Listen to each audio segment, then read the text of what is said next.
सीतारमन जी आई थी, वो कह रही है कि बिहार वालों अगर वोट दोगे तो फ्री वैक्सीन देंगे। ऐसा लग रहा है जैसे वैक्सीन देके वोट नहीं बल्कि फिरौती की रकम मांगी जा रही हो कि अगर वैक्सीन तब मिलेगी जब आप वोट दोगे। मैं तो ये कह रहा हूं कि नरेंद्र मोदी जी ये जुमला अपने पास रखिए, 15 लाख दे दीजिए, हम वैक्सीन खुदे खरीद लेंगे जब तक वैक्सीन आएगी। इमरान प्रताप गढ़ी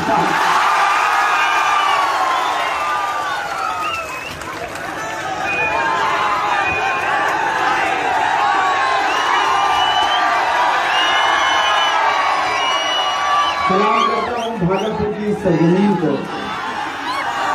इधर के लोगों से गुजारिश है कि थोड़ी देर 20 मिनट मुझे दे दें सुकून के। परवेज साहब बहुत अच्छा बोल के गए और उन्होंने मेरा गांधी का शेर सुनाया कि प्यास कहती है चलो रेत निचोड़ी जाए, अपने हिस्से में समंदर नहीं आने वाला।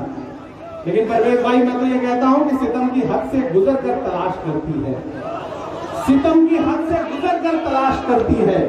कोई बला हो मेरा घर तलाश करती है, कोई बला हो मेरा घर तलाश करती है। खुदा के वास्ते शबनम की पेशकश न करो, हमारी प्यास समंदर तलाश करती है, हमारी प्यास समंदर तलाश करती है। मैं पहली बार आपके बीच में आया हूं, बहुत दिन से सोचता था कि किसी मुशायरे में आपसे मुलाकात होगी, लेकिन नसीब आज ऐसा रहा कि आपसे एक सियासी जलसे में मुलाकात हो रही है। इधर के दोस्तों को नजर नहीं आ रहा है तो मैं गुजारिश करूंगा कि जो भी लाइव कर रहे हो बैठ के करें। अब थोड़ी देर भागलपुर एक ऐसी सरजमीन कि जिसके बारे में सोचिए तो ये वो शहर है जो धागे बुन करके लोगों के जिस्म ढकने के लिए लिबास बनाता है। ये वो शहर है, मेरी आंखों के सामने बड़ी तादाद में बुनकर बैठे हैं। मैं आपके हुनर को भी सलाम करता हूं और आपके जज्बे को भी सलाम करता हूं। मैं उत्तर प्रदेश से आया हूं, वहां जो बुनकरों की हालत है कि मऊ हो, आजमगढ़ हो, टांडा हो, बनारस हो, सारे बुनकर इस वक्त जो है वो धरना दे रहे हैं, इस वक्त आंदोलन कर रहे हैं, क्योंकि उत्तर प्रदेश में भाजपा की सरकार ने उनके कारोबार को बर्बाद करके रख दिया है। उनको कोई राहत पैकेज नहीं मिल रहा है, कोई सब्सिडी नहीं मिल रही और वो आंदोलन कर रहे हैं। और आज जब मैं यहाँ खड़ा हूँ तो मैं एक नई उम्मीद के साथ खड़ा हूँ कि यहाँ के बुनकरों को भी राहत पैकेज का इंतजार है, सब्सिडी का इंतजार है, सरकार की नजरे करम का इंतजार है। तो मैं इस उम्मीद के साथ यहाँ खड़ा हूँ। मैं पिछले 2 दिन से बिहार घूम रहा हूँ, मैं उस आहट को महसूस कर रहा हूँ कि बिहार बदलने जा रहा है और आपकी हुकूमत आने जा रही है।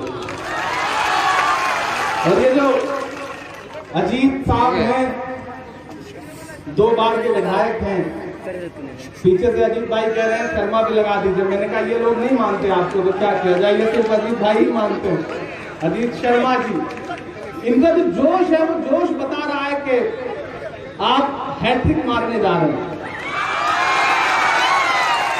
हैट्रिक मरवाइएगा कि नहीं मरवाइएगा? पक्का?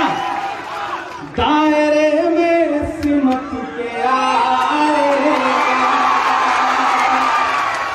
आपके जज्बे के नाम ये मिसरे कि दायरे में सिमट के आएगा, हर रवायत से हट के आएगा, आंधियों को जरा खबर कर दो,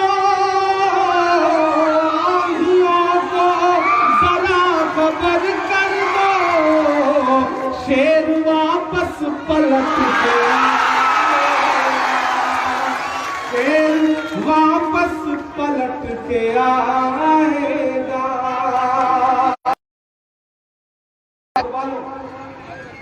अब थोड़ी सी संजीदा गुफ्तगू करना चाहता हूं आपसे। मैं शायर हूं, मैं आपके दिल के दर्द को जबान देने की कोशिश करता हूं लफ्जों में ढाल करके। आज मैं यहां क्यों खड़ा हूं, मेरे इस खड़े होने के मकसद को समझिएगा। अगर इस बार का चुनाव महज एक विधायक चुनने का चुनाव होता तो मैं आपके बीच में अपना दामन फैला के ना खड़ा होता, क्योंकि मेरा मकसद बड़ा है, मेरा मिशन बड़ा है, मेरी सोच बड़ी है। ये सिर्फ एक विधायक का चुनाव होता तो मैं यहां आपके सामने दामन न फैलाता। जब आप वोटिंग वाले दिन जा करके ईवीएम की कतार में खड़े होंगे और हाथ के पंजे का बटन दबाने के लिए आपकी उंगलियां कसमसा रही होंगी, तो आप सिर्फ अजीत शर्मा को बतौर विधायक नहीं चुनेंगे बल्कि तेजस्वी यादव को इस सूबे का मुख्यमंत्री चुनेंगे। आपको इसलिए भी जा करके उनसे वोटिंग करनी है। ये वक्त बदलाव का है और वो बदलाव की बौखलाहट जो है वो अभी 3 दिन पहले 2 दिन पहले प्रधानमंत्री जी आए थे, उनके चेहरे पर भी दिख रही थी और नीतीश जी के चेहरे पर तो रोज दिख रही है, रोज दिख रही है। वो जो बौखलाहट है उनकी, मैं उसे हर मीटिंग में देखता हूँ, उनके वीडियोस देख रहा हूँ। वो आजकल बौखला जाते हैं भीड़ के ऊपर लग रहे नारों के ऊपर। ऐसा लगता है जो उनका चुनाव निशान है तीर ना, वो पलट के उन्हीं के कलेजे के पार हो गया है। 2015 में एक वक्त था कि हम सब उनकी तारीफें करते थे, पूरा बिहार उनकी तारीफें करता था, लेकिन जो पलटी उन्होंने मारी है, तो धोखा उन्होंने दिया है। मैं तो ये कहता हूँ, रास्ते में मैं अखिलेश बाबू से कह रहा था, अजय जी से कह रहा था कि हम सब ने उन्हें पहचानने में बड़ी भूल कर दी थी। देखने में रंग उनका जाहिरन नीला न था, लेकिन इसका मतलब ये नहीं वो शख्स जहरीला न था। इसका मतलब ये नहीं वो शख्स जहरीला न था, लेकिन आज तो बड़े गुमराह हैं। उन्हें भी समझ में आ गया है कि 10 नवंबर को विदाई तय है, वो समझ गए।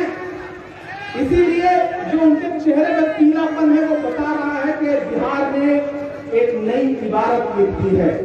एक 31 साल का नौजवान जिस तेज कदम के साथ हेलीपैड से उतर के मंच पर आता है, आराम से खिताब करता है और फिर भाग करके हेलीकॉप्टर पकड़ता है और दिन में 12-12, 13-13 समाएं करता है, और जिस तरह से उस तेजस्वी यादव के लिए बुनियाद का पत्थर बनने का काम कांग्रेस ने किया है, लेफ्ट के साथियों ने किया है, लेफ्ट पार्टियों ने किया है। ये जो गठजोड़ है, ये जो महागठबंधन है, इस बार बिहार में छोटे वाले मोदी जी की भी विदाई करेगी और नीतीश बाबू की तो करेगी ही करेगी।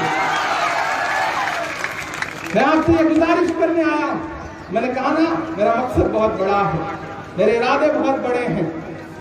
मुझे याद है मुजफ्फरपुर बालिका गृह का जो कांड है, जहां कुछ बच्चियां बलात्कार के बाद मार दी गई, उनकी लाशें मिली और उसका मुस्कुराता हुआ चेहरा नीतीश बाबू ने फिर उसी मंत्री को टिकट दिया। मैं उत्तर प्रदेश से आया हूं, हालत यह है कि रात के 2 बजे लाशें जला दी जा रही हैं, बेटियों की परिवार वालों को चेहरा नहीं देखने दिया जा रहा है। क्या ऐसे लोगों को फिर से वापस लाइएगा? ऐसे लोगों को नहीं वापस लाना। एक नौजवान जो अपनी सभाओं में धर्म और मजहब से उठ करके कह रहा है कि बिहार वालों, जिस दिन तुमने मुझे मुख्यमंत्री बनाया 10 लाख पक्की नौकरियां तुम्हारा इंतजार कर रही हैं। हमें उस तेजस्वी यादव की बात पर यकीन करना है, हमें राहुल जी की उस बात पर यकीन करना है कि कांग्रेस और तेजस्वी और लेफ्ट की जो गठबंधन की है जो एक नई मुहिम है, ये मुहिम बिहार को एक नई दिशा में ले जाएगी, बिहार को एक नए मंजिल पर ले जाएगी। बिहार वालों, आप बड़े भोले लोग हैं, बड़े प्यारे लोग हैं, बड़े अच्छे लोग हैं। मैंने आपके दर्द को महसूस किया है। मैं बिहार के तमाम इलाकों में पिछले दिनों जब आंदोलन चल रहे थे तो मैं आपके आसपास, मेरा ख्याल है पूरा बिहार भागलपुर ही नहीं आ पाया था, बदनसीबी ये थी, लेकिन आज खुश नसीब हूँ कि आज आपके बीच में हाजिरी हो गई। मैं आज आपसे ये कहने आया हूँ कि इस बार आप इन्हें विधायक बनाएंगे और अजय कपूर जी ने तो कह ही दिया है कि मौका लगा तो उप मुख्यमंत्री नहीं, मुख्यमंत्री तेजस्वी जी होंगे और एक उप मुख्यमंत्री नहीं तो कोई बड़ा मंत्रालय। ये वादा तो आपसे अजय भाई ने कर ही लिया है और अजय कपूर जी ने वादा किया है, तो मुझे लग रहा है कि वो आखिरी सांस तक उस वादे को निभाएंगे। लेकिन अजीत भाई, मैं आपसे एक वादा लेना चाहता हूं। आप 2 बार से इनके विधायक हैं, आप इनके लिए रात के 12 बजे भी खड़े रहते हैं और इनकी आंखों की चमक भी बता रही है कि ये आपसे बड़ी मोहब्बत करते हैं। लेकिन मैं ये चाहता हूं कि जब आप इस बार जीतें और खुदा करे कि सरकार बने और उस सरकार में आप किसी बड़े मजबूत ओहदे पे पहुंचे, तो इनके बुनकर उद्योग के लिए जो कर पाइएगा करिएगा। लेकिन मेरी एक गुजारिश है कि इनके मोहल्लों में एक कॉलेज है, एक स्कूल जरूर बना दीजिएगा, ये मेरी गुजारिश है आपसे। और वो करवाने के लिए आप जब भी करेंगे उसकी ईंट रखने के लिए, पहली ईंट रखने के लिए मुझे आवाज देंगे तो मैं भाग करके आपके बीच में आऊंगा। वो मेरा मिशन होगा, वो मेरा काम है। खास तौर पर मैं शुक्रिया अदा करूंगा यहाँ पर जो साथी मौजूद हैं, परवेज साहब, शमीम साहब आरजेडी के, मनोहर मंडल जी जो सीपीएम से हैं, शाहीन साहब, शाहीन अंसारी साहब, बाबर अंसारी साहब, अभय भाई, मामून रशीद साहब, डॉक्टर नईमुद्दीन साहब, मिंटू कुरैशी साहब, मोहम्मद सादिक साहब, इन सारे लोगों का शुक्रिया भी अदा करता हूँ। पहली बार आया हूँ, सोच रहा हूँ थोड़ा बहुत कुछ सुना दूँ, वरना जाने के बाद आप कहेंगे कि देखिए सिर्फ भाषण देके चला गया, कुछ सुनाया नहीं। बिहार वालों, मैं तो पूरे बिहार में घूम के ये कह रहा हूँ कि ये जो वक्त आया है ना, जब जाइएगा वोट देने के लिए, तो कुछ चीजें याद रखिएगा। याद रखिएगा कि जब गुजरात से मार मार के भगाए जा रहे थे लॉकडाउन में बिहार के लोग, बिहार के मजदूर, बिहार के काम करने वाले, जब भगाए जा रहे थे दिल्ली से, हजारों हजार की कतार खड़ी थी कि सरकार, नरेंद्र मोदी साहब या बिहार की सरकार किसी तरह से बसों का इंतजाम कर दे या ट्रेनों का टिकट दे दे, ट्रेनें चला दे, हम अपने घर चले जाएं। अगर कोरोना से खुदा न खास्ता मौत भी आ जाए तो कम से कम अपने घर वालों के आसपास जाकर के जनाजा तो नसीब हो सके। लेकिन इस सरकार ने वो भी नहीं किया। और आज निर्मला सीतारमण जी आई थी, वो कह रही है कि बिहार वालों अगर वोट दोगे तो फ्री वैक्सीन देंगे। ऐसा लग रहा है जैसे वैक्सीन देके वोट नहीं बल्कि फिरौती की रकम मांगी जा रही हो कि अगर वैक्सीन तब मिलेगी जब आप वोट दोगे। मैं तो ये कह रहा हूं कि नरेंद्र मोदी जी ये जुमला अपने पास रखिए, 15 लाख दे दीजिए, हम वैक्सीन खुदे खरीद लेंगे जब तक वैक्सीन आएगी। आप भाजपा की स्ट्रेटेजी देखिए, वो वैक्सीन जो दुनिया में आज तक कहीं बनी ही नहीं, उसको भी बेच दे रहे हैं।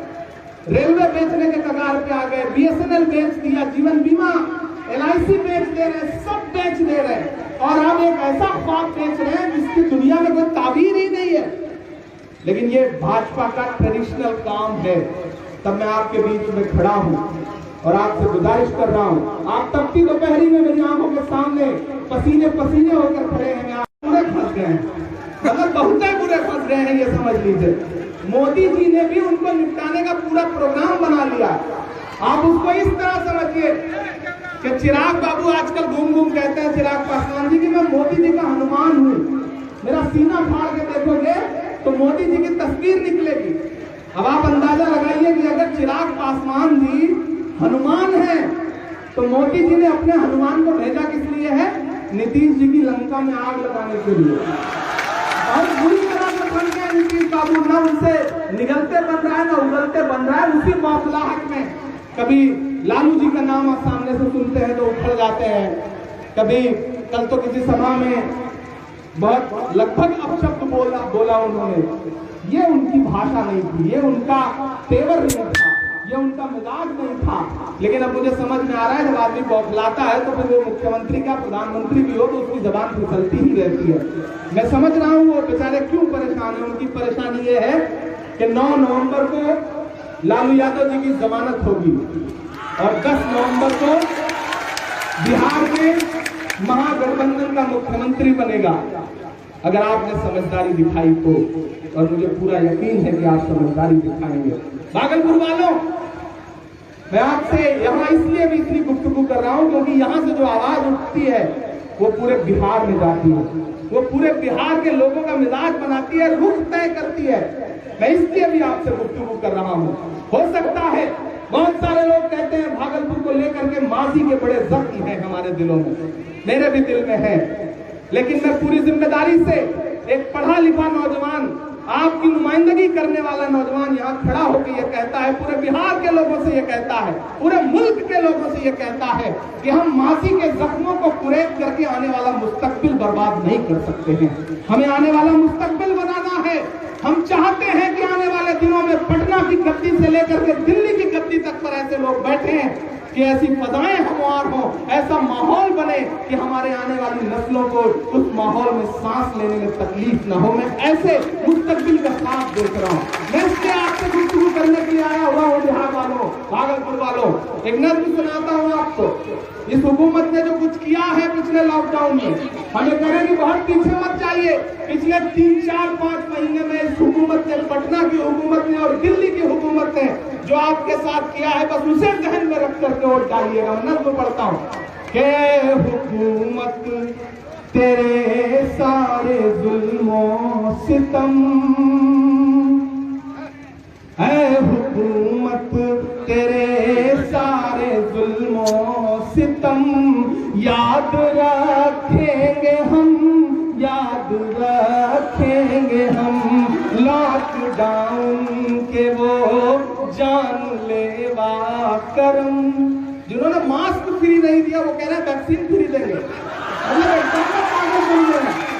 लॉकडाउन के वो जानलेवा करम याद रखेंगे हम, याद रखेंगे हम। ऐ हुकूमत तेरे सारे जुल्मों सितम याद रखेंगे हम, याद रखेंगे हम।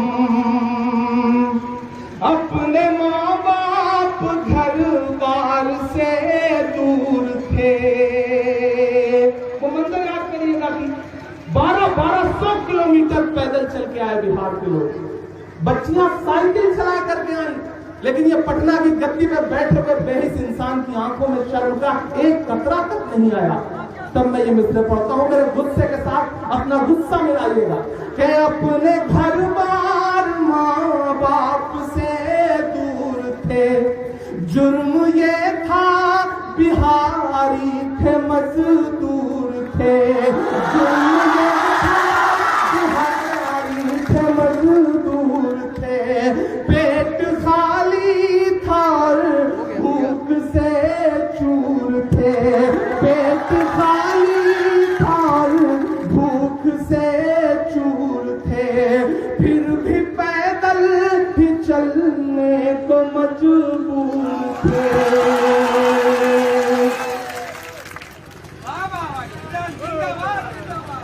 जुर्म ये था बिहारी थे मजदूर थे, फिर भी पैदल ही चलने को मजबूर थे।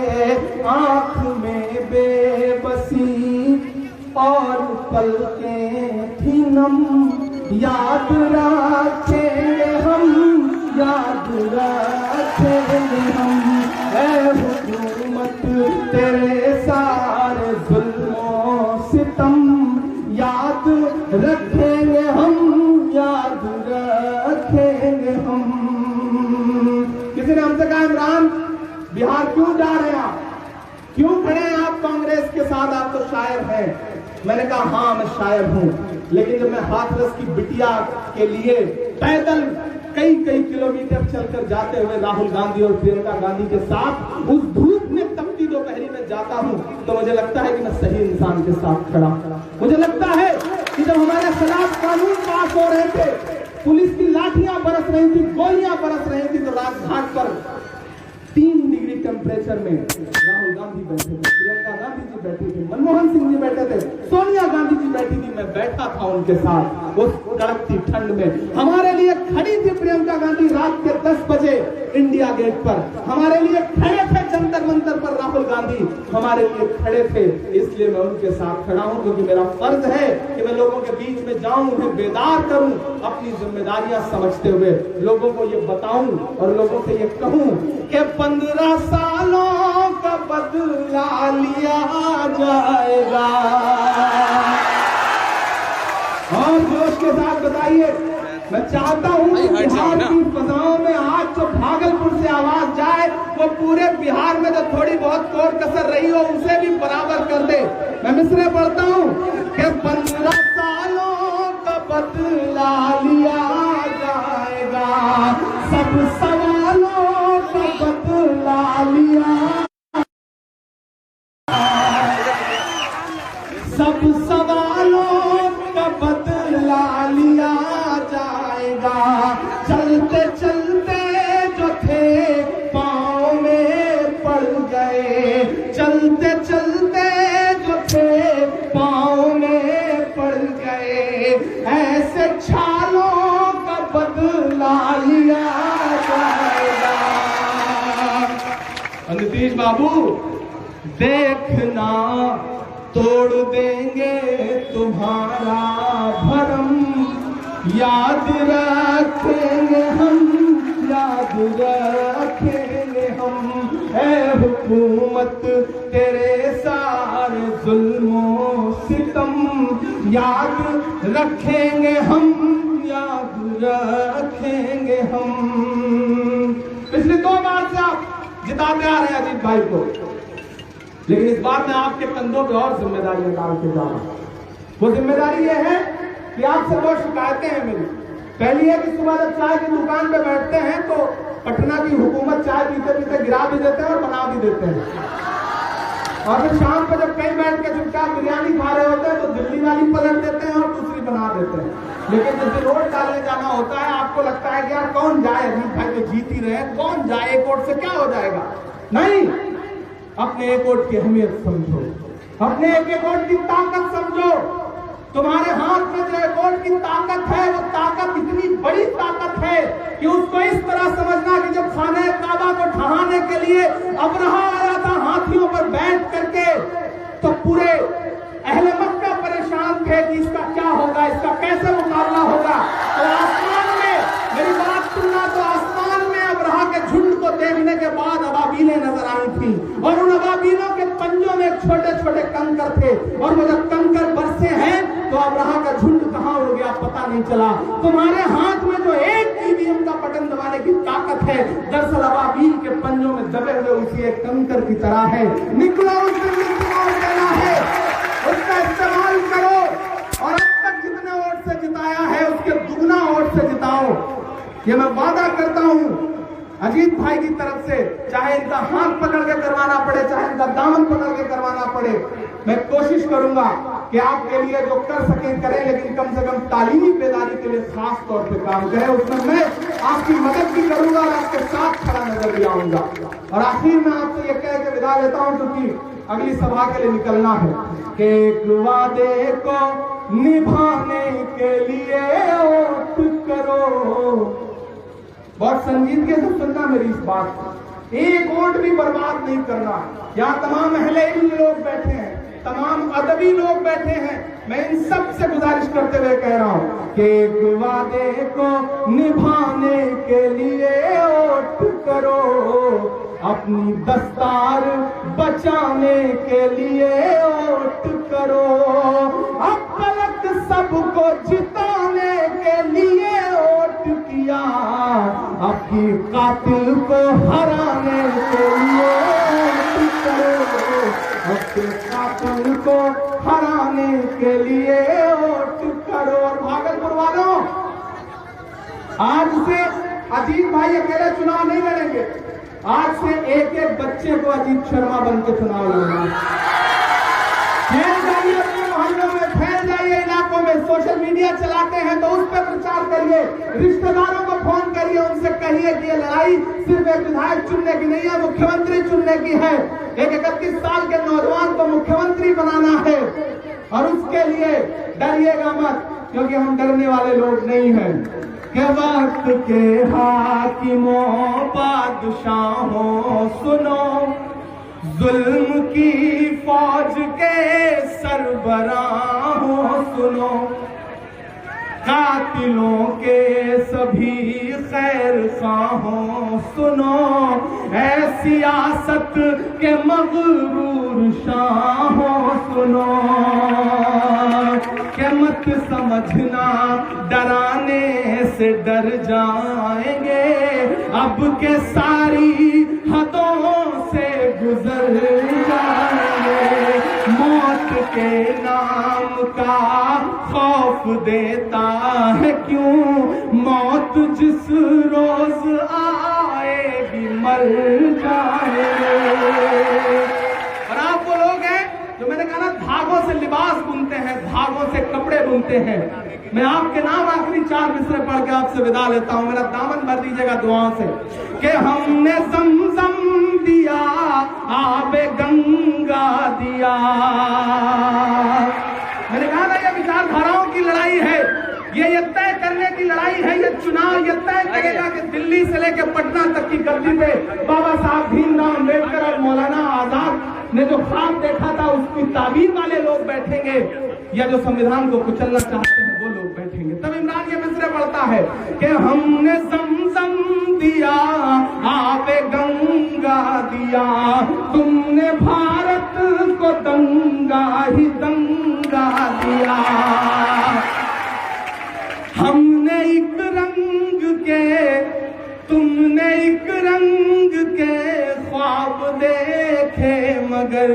अगला जो मिसरा है वो आपके वजूद का मिसरा है कि हमने ज़मज़म दिया, आबे गंगा दिया, तुमने एक रंग के ख्वाब देखे मगर।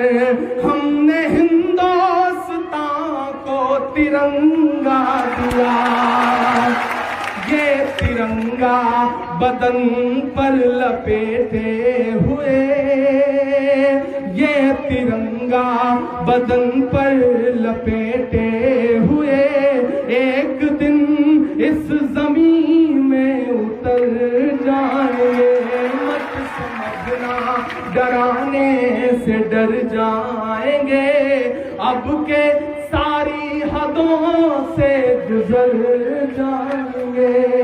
बहुत शुक्रिया, बहुत मोहब्बतें। वादा करता हूँ आप जिताइए अजीत भाई को, और चुनाव जीतने के बाद जीत के जश्न का बड़ा प्रोग्राम होगा। आऊंगा और पूरी रात सुनाऊंगा, जितना आप कहेंगे उतना सुनाऊंगा।